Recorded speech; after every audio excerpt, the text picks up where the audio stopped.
আমাদের সচিবালয়ে যারা আগুন দিচ্ছেন, প্রকৃতপক্ষে শেখ হাসিনাকে বাঁচাবার এবং দুর্নীতিপরায়ণ তৎকালীন এমপি মন্ত্রী তথাকথিত ইউনিয়ন পরিষদের একজন চেয়ারম্যান, তাদের ইউনিটের একজন সভাপতি পর্যন্ত হাজার কোটি টাকার যে দুর্নীতি করেছেন, তার দলিল দস্তাবেজ যার সচিবালয়ে সংরক্ষণ ছিল, এগুলোকে পুড়িয়ে দিয়ে তারা শেখ হাসিনা সহ তাদের দোসরদের রক্ষা করতে চান।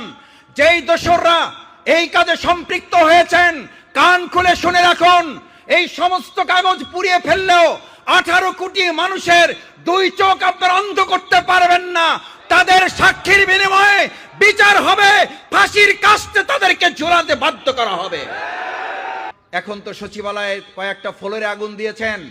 বিগত 17 বছর আপনারা পেট্রোল ঢেলে ঢেলে বিভিন্ন বাসগুলোতে আগুন জ্বালিয়ে আমাদের ভাইদের, যাত্রীদের, বোনদের পুড়িয়ে দিয়ে বিরোধী দলের নামে মিথ্যা মামলা সাজিয়ে আমাদেরকে দমন করতে পারেন নাই। আপনারা আমাদেরকে আগুন দিয়ে দমন করতে পারবেন না।